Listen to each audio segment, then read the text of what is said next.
Look Outreach is underwritten by the generous support of Munter Enterprises. Family owned and operated since 1972, integrity is important, as our family name is on every project. Our word is our bond.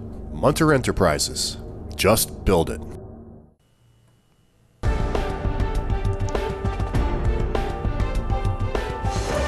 Oh, yeah.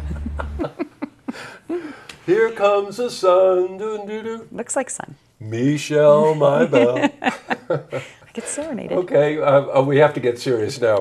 This is Michele Madigan, Commissioner of Finance, Saratoga. Welcome, Michele. Thank you for having me here, Jesse. And in case me singing Here Comes the Sun wasn't an indication to our audience why you're here, we invited Michele back to just give us an update on the solar farm. The last time Michele was here, it was under construction. Mm-hmm. Really wasn't anything to talk about. We couldn't visit the site or anything like that. Lo and behold, this week, we were out there, shot some video, did a story on it. It's online, and this is a real dream come true, right? It really is. It was a long time coming. It took about 6 years from start to finish. It is fully energized, I know, providing energy to the city. I can't believe it.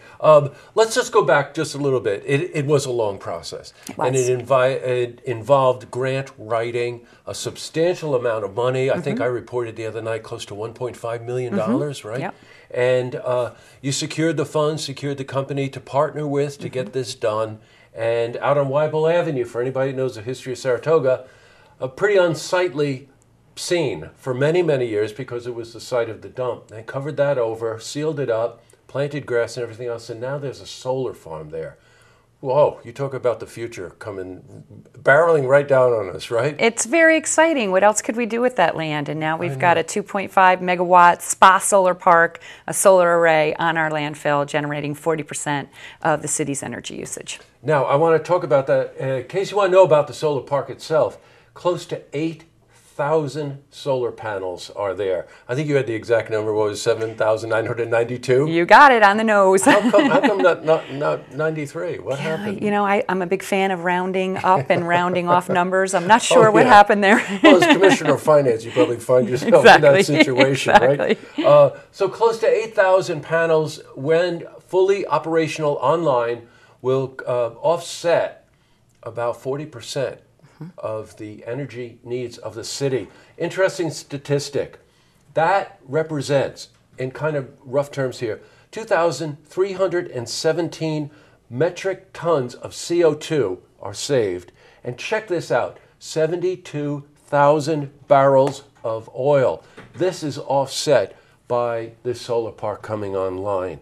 Now, when will it be fully operational that you can start to analyze it? It is fully operational. Oh, it is now? Okay. It went live last Tuesday around 3:30 p.m. It's fully energized. So it is up and running. It is producing solar energy, green energy, sun energy for the community. I saw the figure someplace, Michele, or maybe you told me, roughly about $100,000 in savings. I know that's not an exact science yet because you need to start to get the data in.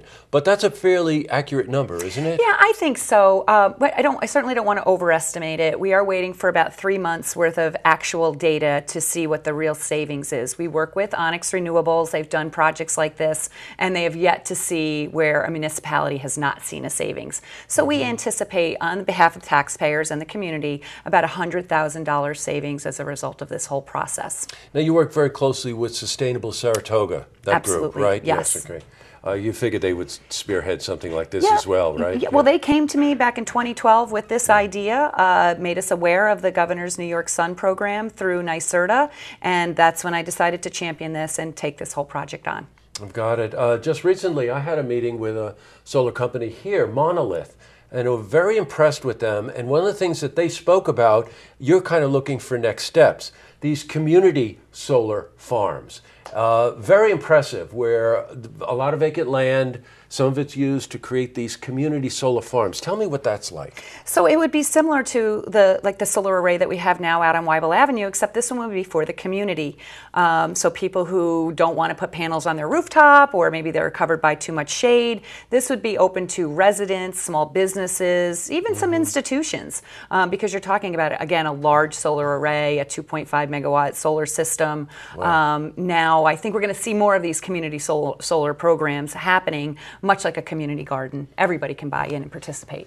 You know, if you fly out west, really now it's gotten to the point where if you're flying and you look down and you're at the western part of the country, they have solar farms that go for miles. Yeah, they do. And they're really very, very and wind, impressive. Solar and wind. I know, everywhere. I know. Actually, if you drive west in New York State, you hit a lot of wind farms, right? You know those wind farms on the ridge there? Oh boy, so you're not going to sleep on this one, right? You're going to go out and start on community solar farms, I right? would like to. Yeah. We have to see what the market holds out for. Like you said, there are companies now that are just kind of going out there and doing it. Doing it, yes. And that may be the answer. Otherwise, I'd like to see the city get involved in a phase 2 community solar for the community. Great, Michelle. Hey, just one last thing.